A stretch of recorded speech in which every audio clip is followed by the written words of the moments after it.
What's going on, guys? Jonathan here with TLD back in action. I was getting over a cold the last couple of days. I'm sure you guys had lots and lots of video game goodness to keep you guys busy, but regardless, I am back and I'm bringing you guys the MacBook Pro upgrade video. Now I want to do this as in-depth as possible, so I'm going to break it into probably 3 or 4 videos. The first being this one, which is an overview telling you guys exactly what I'm doing, what I'm using, as well as the memory upgrade, since that is the easiest part of the whole process. Now as far as what exactly I'll be doing, I'll be upgrading the RAM from 4 gigs up to 8 gigabytes, and then I'll be throwing deuces at you with 2 OCZ Vertex 320 gig SSDs. I'm going to throw both those in the MacBook Pro, put them in RAID, and hopefully get some awesomely, fantastically speedy results. Now in order to do that, I'm going to have to remove the optical drive, and I'll be using the OWC data doubler to add the second hard drive into there. So in terms of videos, the second part of this is going to be strictly just a hard drive upgrade for those of you guys who just want to do one, not necessarily going to do RAID like me, but you still want to learn how to do that. The third video will consist of actually removing the optical drive, installing the second SSD, and then setting up the whole RAID process. Now I've seen a few comments from you guys saying that the optical drive on the MacBook Pro is only SATA 2 3 gigabits per second, but if you check it out,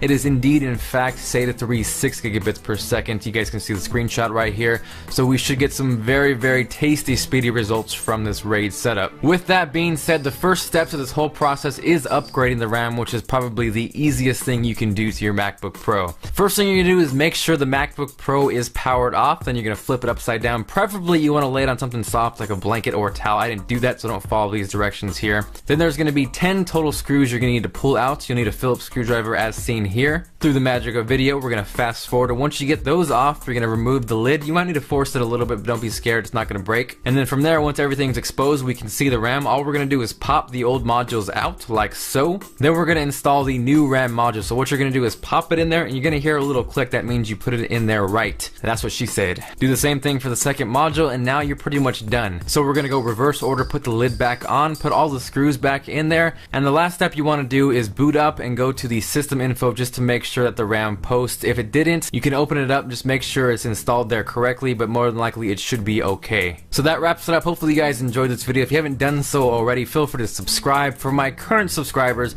if you guys feel like being awesome, make sure to hit that like button. I have links to everything that I use in this video in case you guys are interested in purchasing it yourselves. Aside from that, if you guys missed it, the GTA 5 trailer was released yesterday, so go ahead and check out our first impressions on that. I know a lot of you guys are excited for this game, so make sure to check out that video right here, and I will see you guys tomorrow.